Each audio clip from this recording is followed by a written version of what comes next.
Bonjour Laurent. Bonjour Alexis, bonjour à tous. Rédacteur en chef de l'émission Pascal Pro et vous sur Europe 1 entre 16h et 18h. Les auditeurs le savent. Maintenant, vous posez une question ce matin Laurent. À quand une vraie réaction sur l'insécurité ? Oui, parce que j'ai entendu hier les propos d'Emmanuel Macron lors de l'annonce de la construction d'un nouveau porte-avions.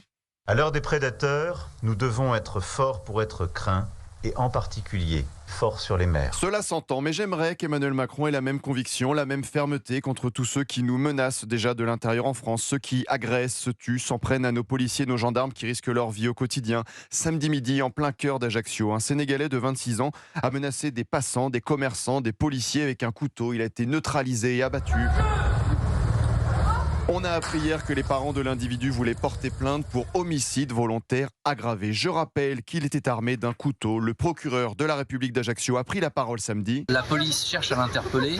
Ils essayent de le maîtriser avec a priori 1 et 2 coups de taser, sans succès. Lorsque l'intéressé continue sa progression, il brandirait un couteau en direction d'un des policiers en le menaçant. Communiqué du procureur d'Ajaccio hier, les premiers passants auditionnés ont indiqué que les policiers avaient fait tout leur possible pour intimer à l'individu de lâcher son arme. Ce week-end encore, Alexis, à Toulouse, un homme a attaqué samedi soir avec un couteau 2 adolescents de 15 et 16 ans. L'individu s'est ensuite jeté sur les forces de l'ordre. Il a été neutralisé par la police et blessé par balle. Mais pendant ce temps, un député de la France Insoumise, Ali Dioura, lancé samedi à Marseille, je cite, son tour de France des violences policières. Nous clôturons ici à Marseille cette première étape du Tour de France des violences policières. Ce fléau des violences policières systémiques, structurelles et même, disons-le, racistes. Nos forces de l'ordre nous protègent mais sont ciblées. Ce week-end encore avec les menaces d'un influenceur algérien, Madi B, 29 ans, suivi par plus d'1 million de personnes sur le réseau social TikTok. Une vidéo le montre en train d'insulter des policiers lors d'un contrôle dans la rue. L'influenceur dit « Vas-y, frappe le policier, frappe-le avec ta ceinture, nique l'État ». Cet homme est sous obligation de quitter le territoire français. Il avait écopé de 8 mois de prison pour apologie du terrorisme en janvier et il est toujours en France. L'État impuissant sur ces sujets, mais l'État fort avec les faits, parce que c'est plus facile de mettre nos gendarmes et nos agriculteurs face à face, comme près de Brie vendredi sur un barrage sur l'autoroute A20. Écoutez la réaction des agriculteurs de la coordination rurale. On va partir. Nous, on n'ira pas à la frontière. On va se mettre aujourd'hui un genou à terre et on va vous chanter la Marseillaise.